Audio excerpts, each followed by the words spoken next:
বন্ধুসকল, আজি আমি মাটিৰ জোখ-মাখ কেনেকৈ কৰে সেইটো আলোচনা কৰিম। পোনপ্ৰথমতে কিছুমান কথা আমি জানি ল'ব লাগিব। যেনেকৈ 1 লেচা মাটি বুলি কোৱাৰ লগে লগে 144 বৰ্গফুট ধৰা হয়। তেনেকৈ 1 কঠা সমান 20 লেচা, 1 বিঘা সমান 5 কঠা, 1 হেক্টৰ সমান 7.4749 বিঘা আৰু গাঁৱলীয়া ঠাইত 1 পুৰা বুলিও কয়। এই পুৰাটো হ'ল গাঁৱলীয়া ভাষাত ব্যৱহাৰ কৰা এটা শব্দ মাটিৰ জোখ-মাখৰ ক্ষেত্ৰত। 1 পুৰা মানে হয় 4 বিঘা। আমাক যদি কৰিব দিয়ে, এটুকুৰা মাটি দিয়া থাকিব, ধৰাহ'লে এটুকুৰা মাটি দিয়া আছে, আমি কেনেকৈ হিচাপ কৰিম? যদি দিশটো দিয়া থাকে 120 ফুট আৰু প্ৰস্থটো দিয়া থাকে 120 ফুট, আমি জোখ কৰি কেনে আমি পাওঁ যদি দিশটো ইমান প্ৰস্থটো ইমান, তেতিয়াহ'লে আমি এই দুটা পূৰণ কৰিম। পূৰণ কৰোঁতে আমি পাইছোঁ 14400 স্কুৱাৰ ফুট। যিহেতু আমি স্কুৱাৰ ফুটত উলিয়ালোঁ, আমি সেইটো লেচা, কঠা, বিঘা ইয়াতো নিব পাৰিম। পোনপ্ৰথমতে লেচালৈ নিব লাগিলে ইয়াক 1 লেচাত যিহেতু 144 বৰ্গফুট, 144 বৰ্গফুটেৰে হৰণ কৰিব লাগিব। অৰ্থাৎ 144 দি হৰণ কৰিলে স্কুৱাৰ ফুটটো কি হ'ব? লেচালৈকে পৰিৱৰ্তন হ'ব। এইটোৰে এইটো হৰণ কৰিলে হ'ব 100 লেচা। অৰ্থাৎ এইখিনি মাটিৰ যিটো কালি সেইখিনি হ'ব 100 লেচা। একেধৰণে আমি লেচাৰ পৰা আমি কঠালৈকে নিব পাৰিম। কঠালৈকে নিলে চাব 1 কঠাত হয় 20 লেচা। গতিকে আমি যিটো লেচা আছে তাক 20ৰে হৰণ কৰিলে লেচাটো কিহলৈকে যাব? কঠাত যাব। 20ৰে 100 হৰণ কৰিলে হয় 5 কঠা।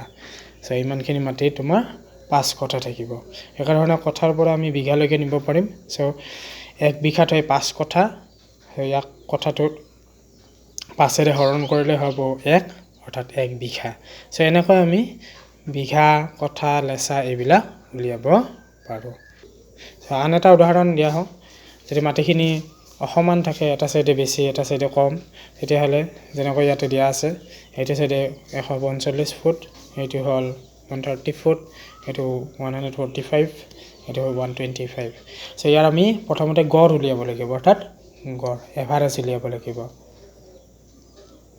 এভাৰেজ পোনপ্ৰথমতে দিশটো আছে 145, 135, দুটা যোগ কৰি তাক 2ৰে হৰণ। এভাৰেজ কৰিলে আমি পাম 140 ফুট, অৰ্থাৎ দিশটো আমি পালোঁ 140 ফুট। একেধৰণে প্ৰস্থ আছে 125, 145।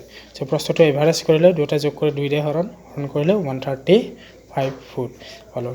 দুটা আমি কালি উলিয়াব লাগিলে পূৰণ কৰিম। পূৰণ কৰিলে আমি পাম 18900 স্কুৱাৰ ফুট।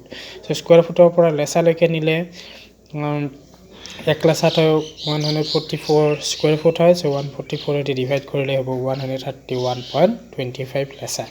একেধৰণে লেচাৰ পৰা যদি আমি কঠালৈকে নিওঁ 20ৰে হৰণ, কাৰণ 1 কঠাত 20 লেচা। 20ৰে হৰণ কৰিলে সেইটো পাম আমি 6.5625 কঠা। আৰু একেধৰণে বিঘালৈকে নিলে আকৌ 5ৰে হৰণ। 5ৰে হৰণ কৰিলে হ'ব 1.3125 বিঘা, অৰ্থাৎ 1 বিঘা ইমান লেচা বুলিও ক'ব পাৰি। এনেকৈ আমি মাটিৰ জোখ-মাখ কৰিব পাৰোঁ। এনেকুৱা ধৰণৰ কিছুমান যদি ভিডিঅ' জানিব লগা থাকে, আপোনালোকৰ কমেণ্ট, লাইক কৰিব। কমেণ্ট কৰি তাত সুধিব কেনেকৈ কৰা হয়। ধন্যবাদ।